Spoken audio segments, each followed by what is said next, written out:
80 दिवसामध्ये केला?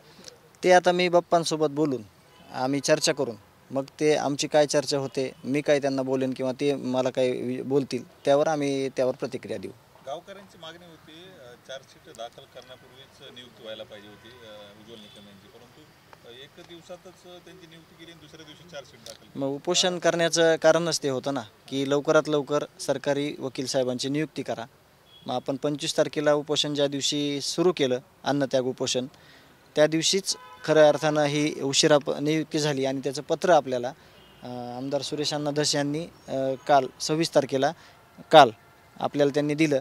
आता याच्यामध्ये काय ज्या गोष्टी आहेत पुढच्या त्या चर्चा सगळ्यांबरोबर करून सगळ्या अधिकाऱ्यांसोबत सगळे जे काही सहकार्य करणारे लोक आहेत, लोकप्रतिनिधी आहेत, सामाजिक क्षेत्रातले आहेत, त्यांच्यासोबत आम्ही चर्चा करून पुढील काय दिशा असणार आहे ह्याची हे आम्ही तुम्हाला सांगू. चार्जशीट दाखल झाली फास्ट ट्रॅक कोर्टामध्ये किंवा अंडर ट्रायल कोर्टात केस चालू अशा पद्धतीची काय नेमकी मागणी? आता हे फक्त आपल्याला चार्जशीटची कॉपी एकदा भेटू द्या, मग आपल्याला कशा पद्धतीनं पुढं जायचं आहे त्यावर सविस्तर चर्चा गांभीर्यानं सगळ्या गोष्टी घेऊन पुढची दिशा आपण स्वतः ठरवणार आहोत.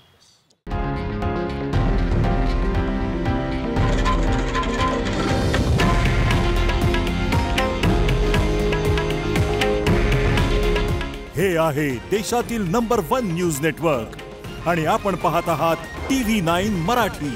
काळजी तुमची, हित महाराष्ट्राचं.